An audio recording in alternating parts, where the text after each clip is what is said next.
now we're going to, this is kind of a little scary because we're going downhill. We're going through some pretty good curves. This isn't the curve that'll be the freakiest. There's a curve up here that's pretty aggressive for the speeds that people drive. And I'm just trying to give you a feel for if you're in this car, and you really can't relate with it as much because you're not in the car. But this guy here, it's interesting how people, they go from being 85 miles an hour to going back to 70 miles an hour, back to 80, 85 miles an hour. But now this big truck, I mean, this is a pretty brazen guy up here if this dump truck stays left-hand lane and tries to do these type of speeds. Because that corner is a pretty good inertia. And, I mean, you do know these damn guys drive these trucks. They get overconfident and they roll them. When I worked in the oil industry, there was a very long-term driver that rolled a tanker truck in a corner. And there goes a guy in an Audi that's like, I'm going to haul ass. So this guy here, for whatever reason, is dramatically slowing down. And I don't know why. So I got to get around this guy. He's just, I don't know what that guy's doing, man. He must be doing, so anyways, you really can't see. But this trucker right here, look at this guy here. He's 80. So now does my automatic, well, yeah, I'm still there, I thought. Yeah. It's weird. So the hands-free turned off. I guess it's too much through those corners, which is interesting. Yep. But now, see how it speeds now. Once you're over 80, once you stay consistent at 82, and I got a guy right now that's just riding my ass. So wants to go 85, 90 miles an hour on this road. I mean, just crazy. So, hey, buddy. So this truck hauls ass, man. I mean, if you don't think this thing just hauls ass, it does.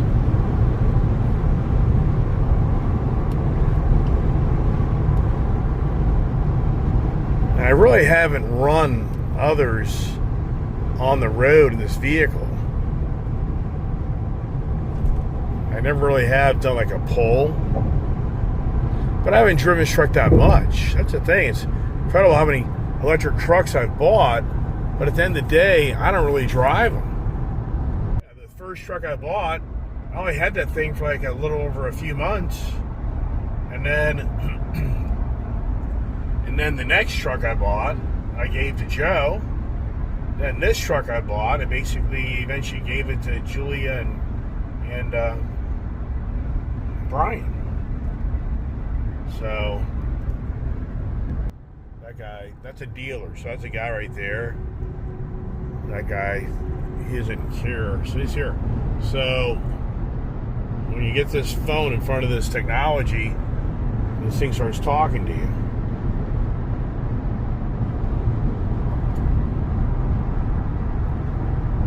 Yeah, you can see the speeds I'm doing. And am I passing anybody? Nope.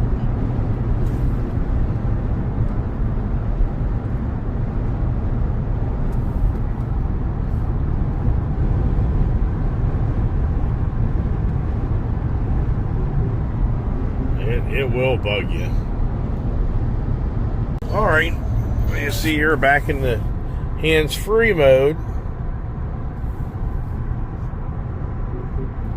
And as far as you know, Ford is continuing to refine this Blue Cruise. But I'm pretty sure GM Super Cruise has a lot more mapping, meaning has more areas in the roads and country you can drive hands-free. Ford, I don't think has as many. Then Tesla, of course, I'm sure they're the dominant one. As Tesla's really, Elon's claiming the total driverless delivery of a car to your house.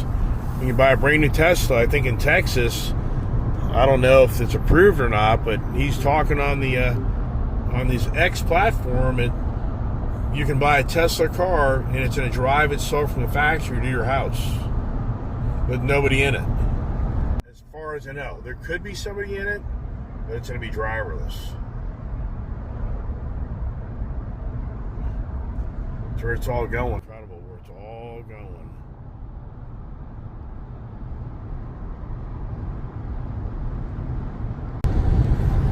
Coming into the beautiful Frederick, Maryland area.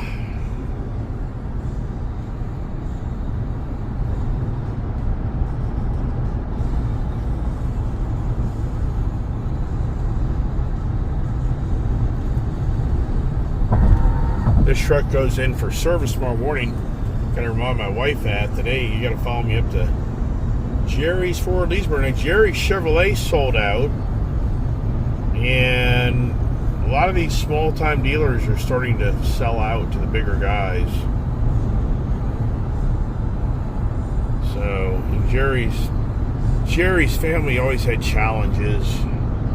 Their dealerships always had challenges. What's interesting is for Skyline Harley, oh my gosh. Skyline Harley, there is nobody there anymore that used to work there. Nobody.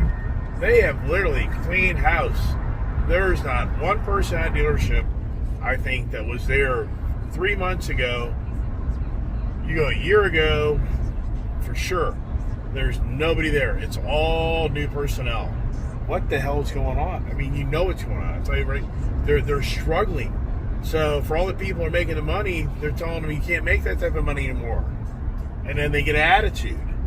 And then you as a business owner have to finally cross the bridge and bring all new blood in because everybody's getting mad at you because it's always about the money. So yeah, I went through their website the other day because they constantly post. Skyline Harley is always running advertisements on the social media I see. I mean, I see it on Instagram and Facebook all the time. And so the whole point is, I noticed here the other day that there's not one person in there out of all their directory people who work there that are there anymore. They're all gone. So, but we all know. I mean, Harley Davidson is obviously struggling. It's very aggravating what Harley Davidson really did. I mean, they really did. They really ruined it. Harley is just really, in so many ways, terrible because the last year run of the 2023 Harleys, before they updated them, the newer models that came out in 2024, those models all came in easily $5,000 less than the previous model year. I would have to say $5,000. And that's the Frostbite Blue. That's hard to believe that could have been a Hellcat. That guy's putting a sticker on his car. The whole point is, Harley Davidson's totally undermined the used market. 23-year or earlier model Harley, like me, you've been screwed. Big time screwed.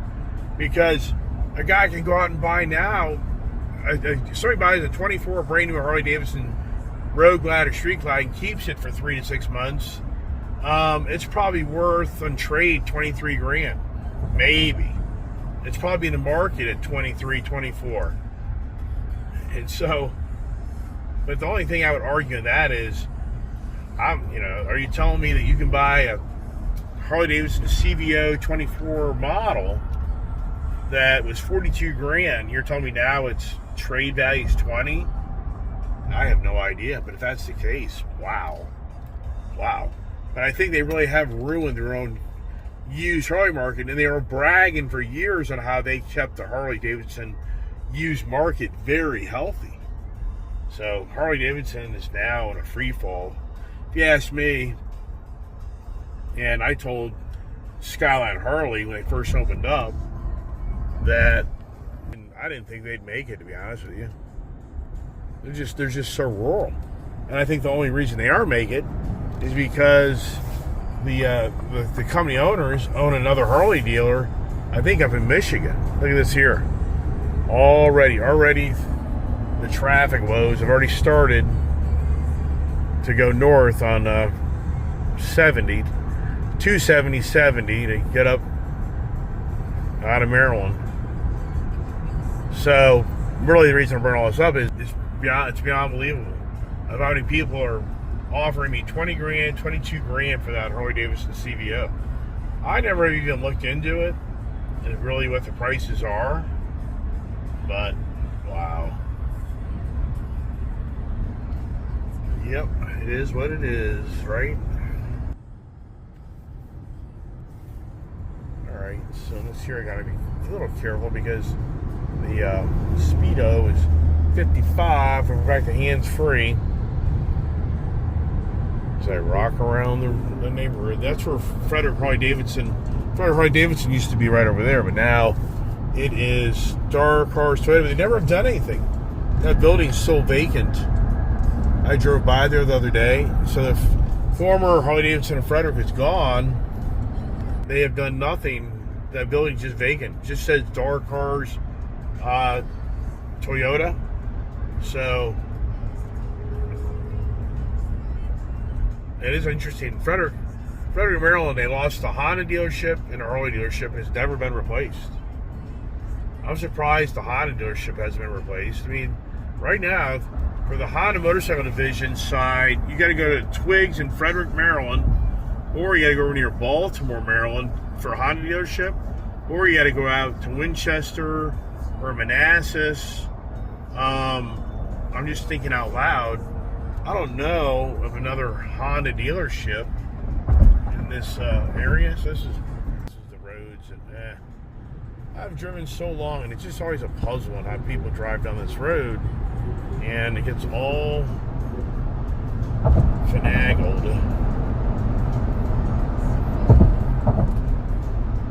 It's called being in the Washington, D.C. metro area. My phone rings all day long of spam, scam, all day long. It drives me nuts. I've said it a gazillion times. The two worst things you can have in your lifetime: don't get personal about your wife, is your cell phone number and your social security number.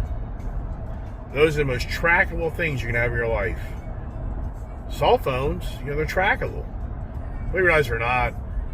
Your cell phone, you have to take out, I think the SIM card. You can't even do it anymore. I don't even know how you do it, but you have to take out something of your phone just to totally make it so it's not findable. And it cracks me up how many dumbass people go out and still carry their phone with them and go do devious things. And then the police show up at their front door going, "Hi." And they're like, "Hi." This is always the worst part of the road because the truckers in the left-hand lane that just slows every down like 44 miles an hour. This is a 65 or 70 mile an hour road.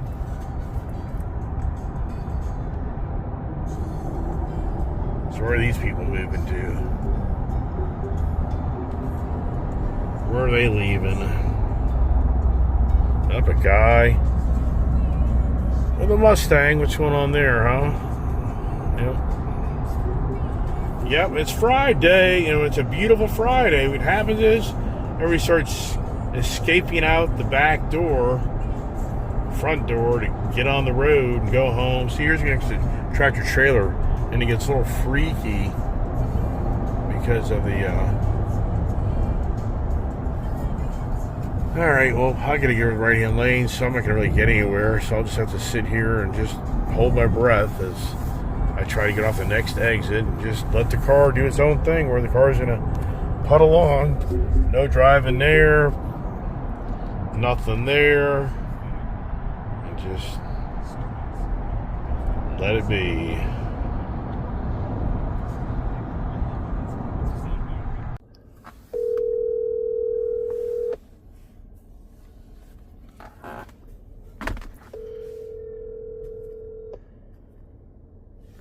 Your call has been forwarded to voicemail. Wonder why my dad's calling, huh? Interesting. All right, in Maryland, I'm not a weed person, but this is a dispensary up here. I guess, what, do you get a card? I don't know all the laws, as I don't do that stuff, but I guess you have to have a government or state-issued health card to be able to buy that stuff here. I'm not really sure on that. The weed man, the pothead, I definitely grew up in the era where I definitely could have been that, but just never got into it. And nothing against those that do, just sharing information, that's all. Great. Now we're in the back roads. Ain't no way of getting on that back. No way of getting that main road on the going back up towards Frederick. No way. Friday afternoon, man, if you're not off the road by 3 o'clock, it's a drag on the main roads. There's all the golfers. You know, for me growing up, it's incredible. For me growing up, playing tennis and golf, really did a lot of that in California back in the 70s. Just it's incredible how I didn't keep that passion in me. You know, where I'd be like, I want to go play golf today. I never had it. I was always about wanting to go buy another car, motorcycle, drive a car, drive a motorcycle. I just never ever had that passion to go play golf on a regular basis. Well, my father-in-law moved to Tennessee and they moved to country club. And that was fun, actually. That was such a bummer to lose my father-in-law, because then I was playing golf more, and that was a way for us, he and I, to kind of interact. And we were both really about the same mediocre player, and so then it made it so that we had fun. If you're a really good golfer and you bring your friend along that doesn't golf much, it's no fun. Because your friend's going to be in the woods, in the lake, in the backyard of somebody's house. The list goes on and on and on. It's just no fun. So, because you're probably 3 hits and you're on the green. Your buddy doesn't play much. He's 5-6 hits before he's on the green. So it's just no fun. And you really have to play it. I mean, as anything else, if you want to play golf, you got to play golf. And there's not really much in between. If you play it enough, then you kind of get your groove down and play good. But for me, you know, it's kind of back to where I've always been, everybody. Now, when I had Julia working for me, I was the helper. Me and I helped her when she was out in the field. Really kind of hard to believe that Julia and I worked by ourselves for a good 2 years. And then Brian came along, and then that opened the door for me to have more freedom, because I could put Julia out on the lighter jobs, lighter tasks, and keep Brian on more of the heavier tasks. But that took a while. It took Julia from basically about July of last year up until about, I have to say, February, March, before Brian was really kind of self-reliant. So it was a good 5-6 months of training, but he's by no means at the level of being really self-dependent. He just means that he could now work on his own and kind of figure things out, and then call me and I can help him figure things out and get around. Look at that pretty barn and everything else over there. Pretty, but they're all decrepit. And if you ever bought that property and said, I'm going to clean it all up, make it look nice and new again, you'd find out real quick. Whoa, look at this guy here. That's close. The back roads, man. These back roads around here are just incredible. This thing here just hauls ass. And it has the self-braking because of the regen on the motors. And anyways, so it's just always about me in the field. More now. You guys that really watch my channel, I'm now more back in the field than I have been really since last summer of last year, which requires me to put a lot of time every day of my life out to get behind the wheel of a car and to go take care of business. And the thing is, once you jump in the wheel of the car, it doesn't matter if it's 9 o'clock morning, 10 o'clock morning, by the time you get home, it's always, 1, 2 o'clock, 3 o'clock. And so if you want to start anything, so I just got going 37 miles an hour. I don't understand that at all.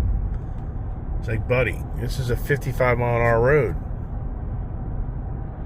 Oh well, whatever.